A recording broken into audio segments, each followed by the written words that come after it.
हाँ तो बच्चों, स्वागत है आपका विवेक क्लासेस के अंदर। हाँ तो बच्चों, हम पिछले इसी चैप्टर के अंदर पिछले पार्ट के अंदर कुछ हमने भोजन के बारे में जाना था, हमने कुपोषण के बारे में जाना था, और आज इसी चैप्टर को सेकंड भाग के अंदर कंटिन्यू करेंगे। हाँ तो उम्मीद करता हूँ बच्चों, पिछले वीडियो आपने पूरा देखा होगा, समझ में आया होगा आपको। आप अगर नहीं समझ में आए कुछ भी तो आप कमेंट करके जरूर बताइएगा, मैं अगले वीडियो में उसको अच्छे से समझा दूंगा।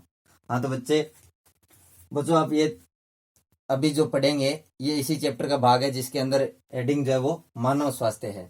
मानव स्वास्थ्य में सबसे पहले हम पानी के योगदान को पढ़ेंगे कि पानी कैसे हमारे स्वास्थ्य को प्रभावित करता है और पानी के क्या क्या गुण होते हैं। जैसे अगर पीने योग्य पानी है तो वो कैसा होना चाहिए, दूषित पानी किसको मानते हैं, और आगे ये जैसे अभी इसके बाद में पढ़ेंगे मोटापा क्या होता है, इसके बारे में पढ़ेंगे। इसके बाद में आगे नशीले पदार्थ क्या होते हैं जिनसे मानव स्वास्थ्य को नुकसान होता है। तो एक एक करके इनको जानेंगे। आज सेकंड पार्ट के अंदर हम जानेंगे कि पानी के क्या क्या योगदान होते हैं और उसके बाद में बीपी क्या होती है, ये आज पढ़ेंगे। आज का टॉपिक हमारा ये रहेगा। आपने पिछला वीडियो पूरा देखा होगा, ठीक है। तो बच्चों इस वीडियो को सब्सक्राइब कर लेना आप, ताकि अगला वीडियो जैसे मैं अगले दिन डालूं तो उसका नोटिफिकेशन आपके पास आ जाए।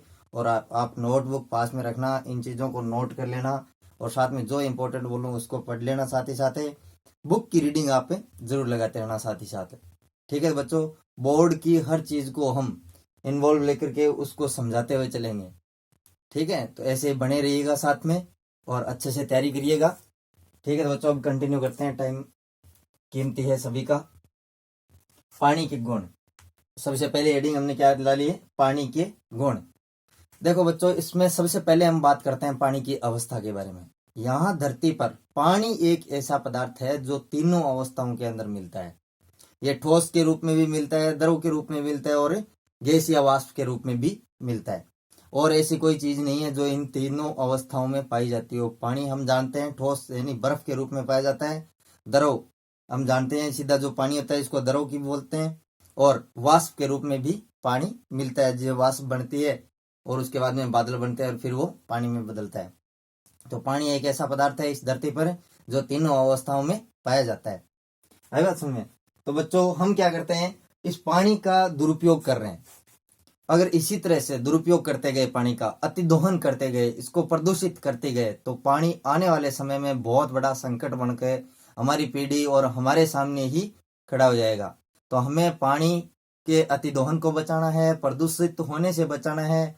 वो बोलते हैं कि ऐसी एक द्विधारी तलवार है ये, जिसे हम अतिदोहन भी कर रहे हैं और उसको दुष्प्रभावित भी कर रहे हैं, ठीक है, उसको प्रदूषित भी कर रहे हैं। अगर ऐसा किया हमने तो पानी जल्दी ही हमारी समस्या बन जाएगा। तो हमें ऐसी द्विधारी तलवार से अपने जीवन रक्षक को, जीवन दाता को नुकसान नहीं पहुंचाना है, ठीक है। जल ही जीवन है। हाँ बच्चों, ये कथन एकदम सत्य है। अगर पानी नहीं मिले तो जीवन संभव नहीं है, क्योंकि हमारा शरीर का अगर देखें तो सबसे ज्यादा पाया जाने वाला भाग जो है वो पानी ही है, ठीक है। तो बच्चों पानी कैसे हमारे स्वास्थ्य पर प्रभाव डालता है और कैसे पानी हमारे शरीर के अंदर योगदान देते हैं, इन बातों को हम समझेंगे इसी भाग के अंदर।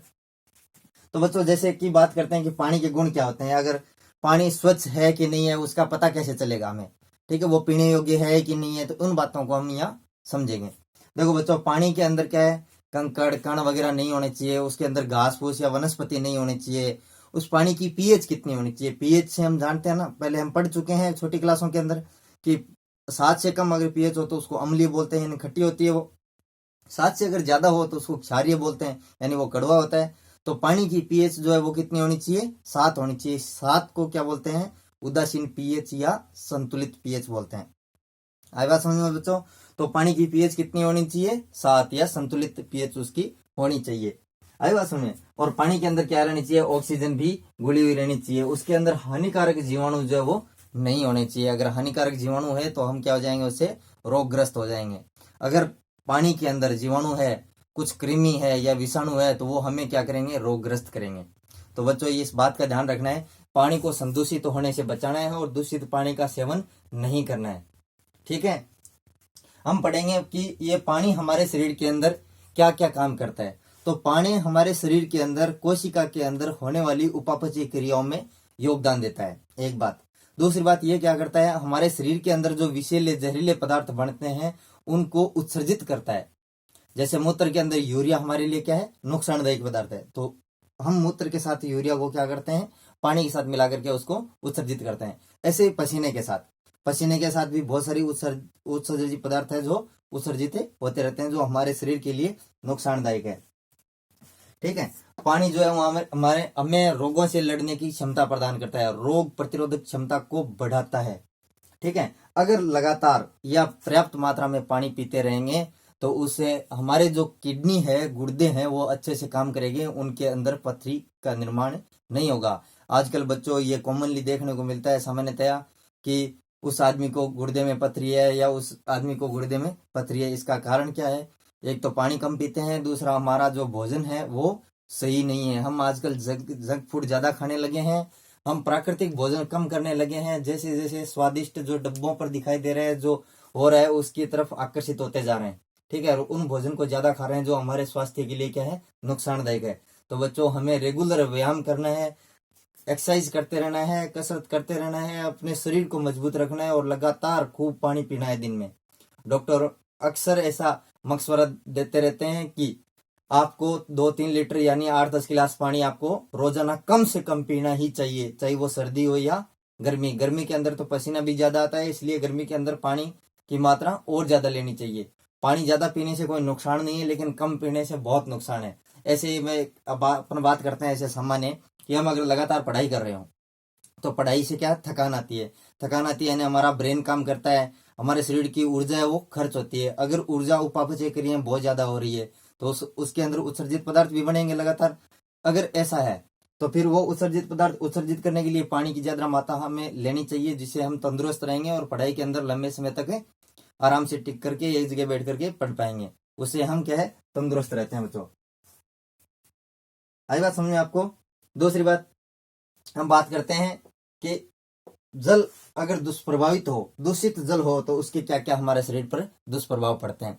जैसे हम बात करते हैं कि अगर संक्रमित जल है, उसके अंदर जीवाणु, विषाणु या कुछ कृमि उपस्थित है या उसके अंडे उपस्थित है, तो हम क्या हो जाएंगे, रोगग्रस्त हो जाएंगे।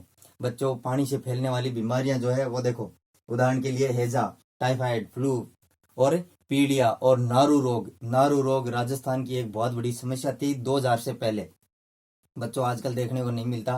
पहले जो है इसको नारू या बाला रोग बोलते थे। बाला जो रोग था वो किससे होता था, कृमि से होता था। तो बच्चों ये जीवाणु विषाणु से होने वाली बीमारियां, जैसे फ्लू जो है वो किससे होता है, विषाणु से होता है। जैसे टाइफाइड जो वो किससे होता है, जीवाणु से होता है। ऐसे ये बीमारियां संक्रमित जल का सेवन करने से होती है। तो ऐसे जल को कैसे उपयोग करें, इनसे कैसे बचें, क्योंकि हम जानते हैं एक बात तो हम ये बोलते हैं कि पानी कम है धरती पे। पानी कम कैसे है, दूसरी तरफ ये बोलते हैं कि धरती पर सबसे ज्यादा पाया जाने वाला पानी है, मरुस्थल से ज्यादा पानी बहुत ज्यादा मात्रा में पाया जाता है। इसका कारण यह है कि पानी जो है वो समुद्र के रूप में बहुत ज्यादा है, और समुद्र ये पानी बहुत ज्यादा लवण होता है जो पीने योग्य नहीं होता। इसलिए जो पीने का पानी है वो या तो बर्फ के रूप में या झील या तालाब में पाया जाता है, नदियों में पाया जाता है। तो ये पानी की जो मात्रा है ये 1% से भी कम है, और इसलिए पानी की मात्रा कम है। अगर झील तालाब का पानी हम पी रहे हैं, जिनमें हम बोल रहे हैं कि अगर उसमें संक्रमण हो सकता है, तो ऐसे पानी से कैसे बचें। तो पानी को बच्चों गर्म करके, उबाल करके, उसको छान करके, ठंडा करके ही पीना चाहिए, ताकि उसमें अगर कोई अंडे हो किसी कृमि वगैरह के या कोई जीवाणु विषाणु उपस्थित हो तो वो क्या हो जाए, नष्ट हो जाए। उसके बाद में पानी है जो वो पीने योग्य हो सकता है। ये बात आपको ध्यान में रखनी है बच्चों।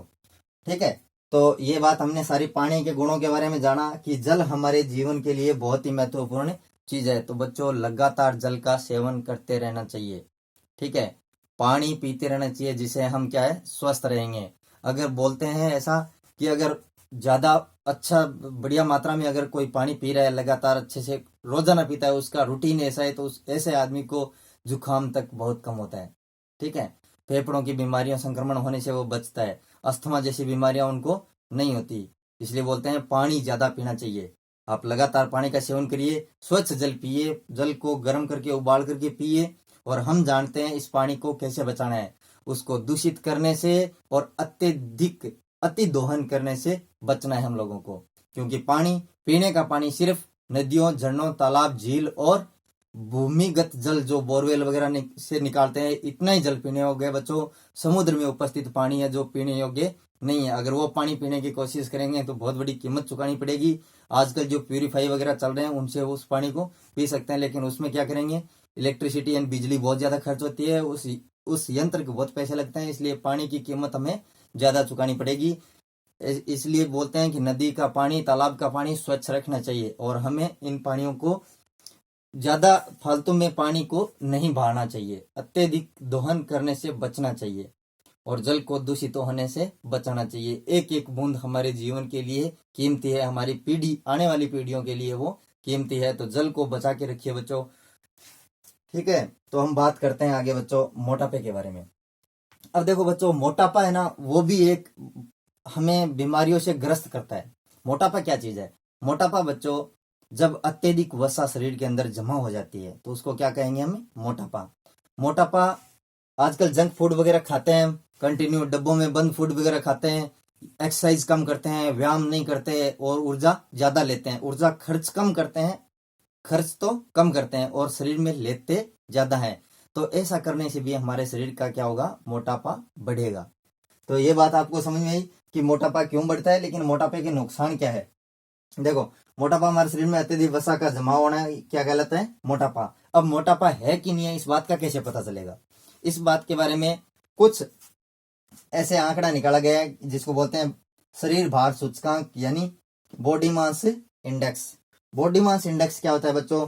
शरीर का भार लेते हैं और उसके अंदर किसका? लंबाई का वर्ग करके उसको भाग दे देते हैं। शरीर के भार को लंबाई के वर्ग से क्या करते हैं? भाग देते हैं, जिससे एक जो आंकड़ा आएगा हमारे पास वो क्या होगा? शरीर भार सूचकांक। देखो, सामान्य व्यक्ति का शरीर भार सूचकांक कितना होना चाहिए? 25 किलोग्राम पर मीटर स्क्वायर या इससे कम। लेकिन अगर आदमी ये बीएमआई, ठीक है, बॉडी मास इंडेक्स, अगर 30 केजी या 30 केजी से अधिक है, 30 केजी पर मीटर स्क्वायर से अधिक या 30 केजी है, तो वो आदमी क्या कहलाएगा? मोटापाग्रस्त है। मोटापा बच्चों बहुत सारी बीमारियों को जन्म देता है। ठीक है, जैसे मधुमेह जैसी बीमारी है वो मोटापे के कारण ज्यादा होती है, हृदय रोग मोटापे के कारण ज्यादा होते हैं, नींद में सांस बड़ी मुश्किल से आता है, ऐसी बीमारियां मोटापे के अंदर होती है, जोड़ों की कुछ बीमारियां जो है वो मोटापे के कारण होती है। तो बच्चों, मोटापे से बचना चाहिए और मोटापे से बचने के लिए हमें क्या करना चाहिए? लगातार व्यायाम करना चाहिए, लगातार एक्सरसाइज करते रहना चाहिए बच्चों। ठीक है, रोज 15-20 किलोमीटर चलना चाहिए हम लोगों को, और जितनी ऊर्जा ले रहे हैं उतनी कम से कम खर्च करनी चाहिए। तो ऊर्जा का संतुलन बनाए रखना चाहिए और जंक फूड वगैरह से बचना चाहिए हम लोगों को। इन चीजों से क्या मोटापा बढ़ता है। एक उदाहरण के लिए आपको शरीर, ये जो है शरीर भार सूचकांक, इसको निकाल के ऐसे बताता हूँ। सामान्य मान लो किसी आदमी का वजन है कितना? 70 केजी मान लेते हैं। कितना है? 70 केजी। और उसकी हाइट है 1.70 मीटर, यानी 170 सेंटीमीटर। बात समझ में आई बच्चों? ठीक है, अब ये क्या करेंगे? 1.70 मीटर इंटू 1.70, आई बात समझ में? ये जो आएगा ये लगभग कितना होगा आंकड़ा आपका? 24 केजी। ये किस में लिया हमने? मीटर में। बात समझ में आई? तो ये क्या हो गया? Metre square. ठीक है, 24 केजी पर मीटर स्क्वायर। तो ये जो इस हाइट वाला आदमी या इस लंबाई वाला आदमी अगर इतना वजन है तो ये मोटापे से ग्रस्त नहीं है, क्योंकि इसका बीएमआई कितना है? 24 केजी पर मीटर स्क्वायर। अगर वो 30 केजी से ज्यादा आता तो हम ये बोलते हैं कि यह आदमी मोटापे से ग्रस्त है। तो मोटापे से हमें बचना है, लगातार व्यायाम करते हैं। बीपी के बारे में कि बच्चों, ये बीपी क्या होती है? ब्लड प्रेशर क्या होता है, जिसको रक्तचाप बोलते हैं हिंदी में, ये क्या होता है? अब हम सामान्य भाषा में सुनते रहते हैं ऐसे कि आज उसकी बीपी हाई हो गई, उसकी बीपी लो हो गई, उसकी बीपी की ये प्रॉब्लम है, ये सुनते रहते हैं। तो आज जानते हैं कि ये बीपी क्या होती है और कैसे इसको मापते हैं। ठीक है, और इससे कैसे बचा जा सकता है, इन चीजों के बारे में हम आज सीखेंगे इस चैप्टर के अंदर। ठीक है, तो अभी शुरू करते हैं हम बीपी से। बीपी क्या होती है? रक्तचाप क्या होता है? रक्त वाहिनियों में प्रवाहित रक्त द्वारा वाहिनियों की दीवारों पर डाले गए दबाव को ही क्या कहते हैं? रक्तचाप कहते हैं।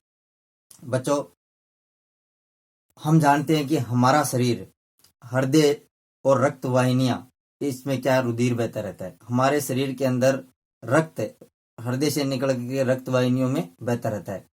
हृदय से निकलकर रक्त जिन वाहिनियों में जाता है उनको क्या बोलते हैं, धमनियां। ठीक है, और वापिस हृदय की ओर आता है उनको क्या बोलते हैं, शिराएं बोलते हैं। ठीक है, तो रक्तचाप बच्चों जिस यंत्र के द्वारा हम मापते हैं उसको बोलते हैं स्पाइग्मोमेमोमीटर। ठीक है, और ये देखा आपने क्या होता है स्पाइग्मोमेनोमीटर। आई बात समझे। स्पाइग्मोमेनोमीटर को हम जाते हैं डॉक्टर के पास तो सबसे पहले क्या रक्त यहाँ से बीपी मापता है, वो बीपी यहाँ से बंद करके उसके बाद में वो देखता है उसके अंदर की इसकी बीपी कितनी है। ठीक है, उसमें हम कहाँ से मापते हैं, या हाथ के बांधते हैं, लेकिन वो कौन सा रक्तदाब बताता है। जब हमारे ऐसे हाथ के बांधता है तो वो अंदर की धमनियों के अंदर ये वाहिनियां जो है किसकी तरफ बता रहा है, धमनियों को, कि धमनियों के अंदर प्रवाहित रक्त का दबाव कितना है उसको वो देखता है। इस दबाव में फिर दो प्रकार का दबाव आता है। एक तो जब हृदय संकुचित होता है, संकुचित होगा तो रक्त प्रवाह धमनियों में ज्यादा होगा। ठीक है, धमनियों में ज्यादा रक्त प्रवाह होगा तो वो ज्यादा दिखाएगा। और जब हृदय शिथिलित होगा तो उसको डायस्टोलिक बोलते हैं। क्या बोलते हैं, डायस्टोलिक। और जब संकुचित हो उसको बोलते हैं सिस्टोलिक। जब हृदय शिथिलित होगा तो उसमें धमनियों में रक्त कम जाएगा, उस टाइम क्या होगा, ये दबाव कम हो जाएगा। तो हम जो मरकरी से जो बना होता है, वो जो पारे का एक स्पैग्मोमेनोमीटर जो बना होता है उससे मापते हैं। आजकल इलेक्ट्रॉनिक वगैरह नए नए आ गए, पहले ये सिर्फ मरकरी वाला ज्यादातर चलता था। तो बच्चों उसमें क्या करते हैं कि डायस्टोलिक जो है वो कितना है और सिस्टोलिक है वो कितना है, उसका अनुपात देखते हैं और उसके बारे में बताते हैं कि इसकी बीपी सही है या नहीं है। तो ये देखो, हमने किसी भी व्यक्ति का रक्तचाप सिस्टोलिक तथा डायस्टोलिक दबाव के रूप में अभिव्यक्त किया जाता है।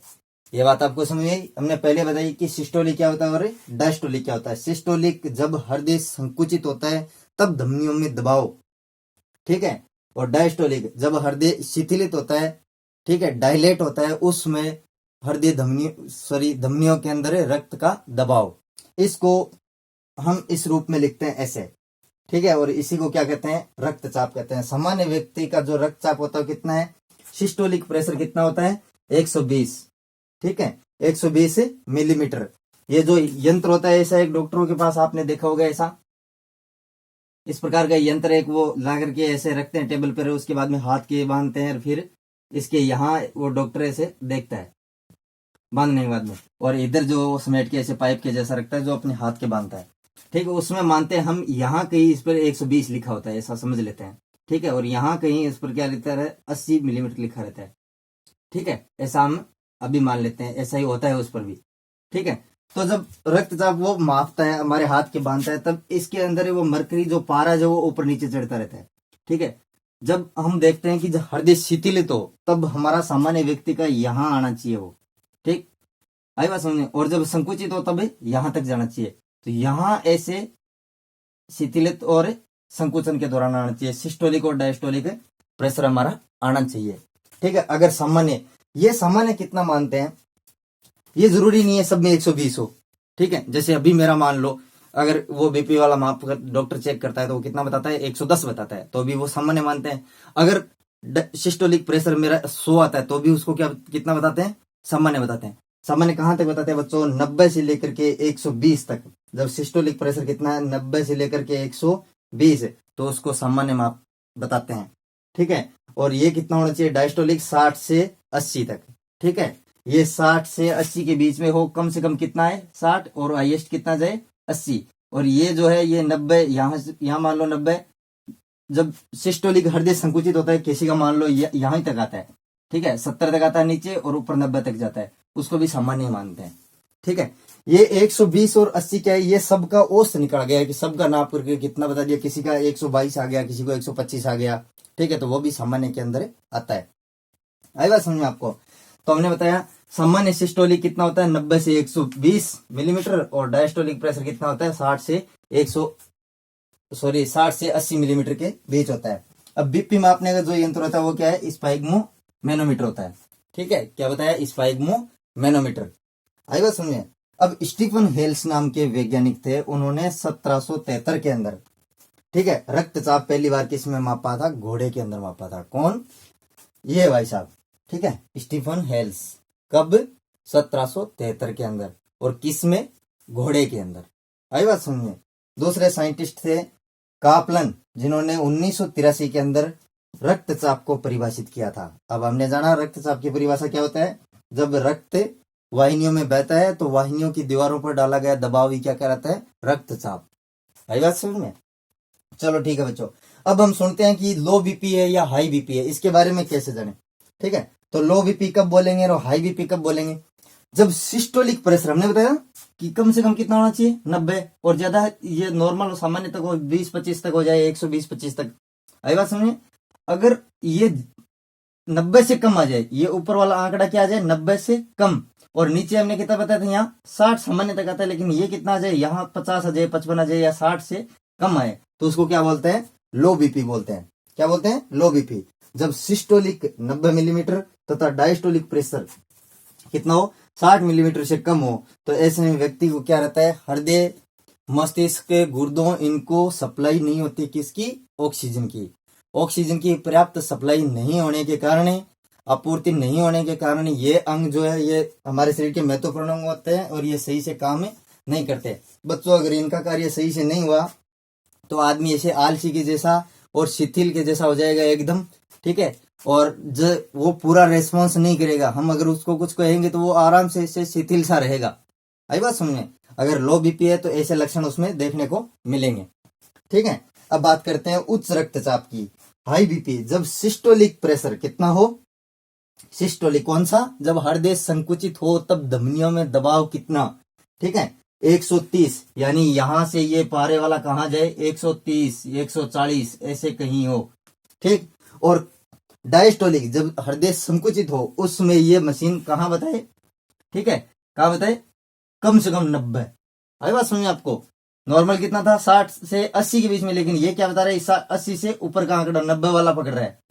आई बात समझे। तब क्या बोलेंगे, इसको हाई बीपी बोलेंगे। हाई बीपी में क्या करता है आदमी, उसको ईर्ष्या होती है, क्रोध होता है, भ्रम जैसी स्थितियां उत्पन्न होने लगती है। उसको कुछ लगता है कि नहीं मेरे साथ कोई ऐसा होने वाला है, उसको भ्रम होता है, अपने आप ही वो सोचता रहता है कि नहीं ऐसा हो सकता है, क्या पता हो जाए। ठीक है, बिना मतलब के उसको गुस्सा आता है। ये सब उनमें देखने को मिलता है हाई बीपी। ठीक है, तो बच्चों इनको तुरंत उपचारित करना चाहिए, डॉक्टर से सलाह लेनी चाहिए अगर ऐसी हो तो कंडीशन। हाँ, इन बीमारियों से बचे कैसे, तो बच्चों नियमित रूप से व्यायाम करना चाहिए। ठीक है, हरी सब्जियां वगैरह खाते रहना चाहिए। जिसमें बीपी की प्रॉब्लम हो उन व्यक्ति को क्या करना चाहिए, पोटेशियम युक्त भोजन ज्यादा लेना चाहिए। हमने पिछले पार्ट के अंदर पोटेशियम की चर्चा की थी कि पोटेशियम हमारा क्या है, खनिज लवण है।